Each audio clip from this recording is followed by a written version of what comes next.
Sorry.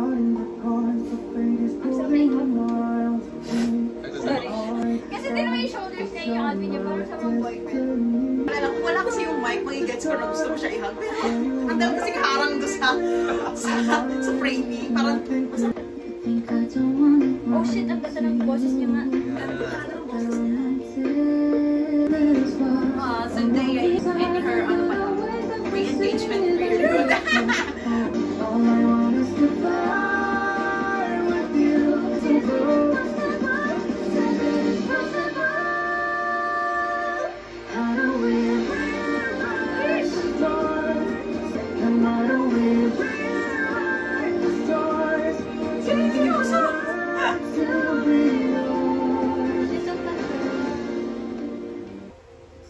Sige, sabihin niyo sa akin, hindi siya masarap ihag.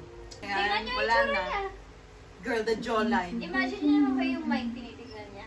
Girl, the side profile. I'm not even listening now. Grabe yung side profile niya, girl.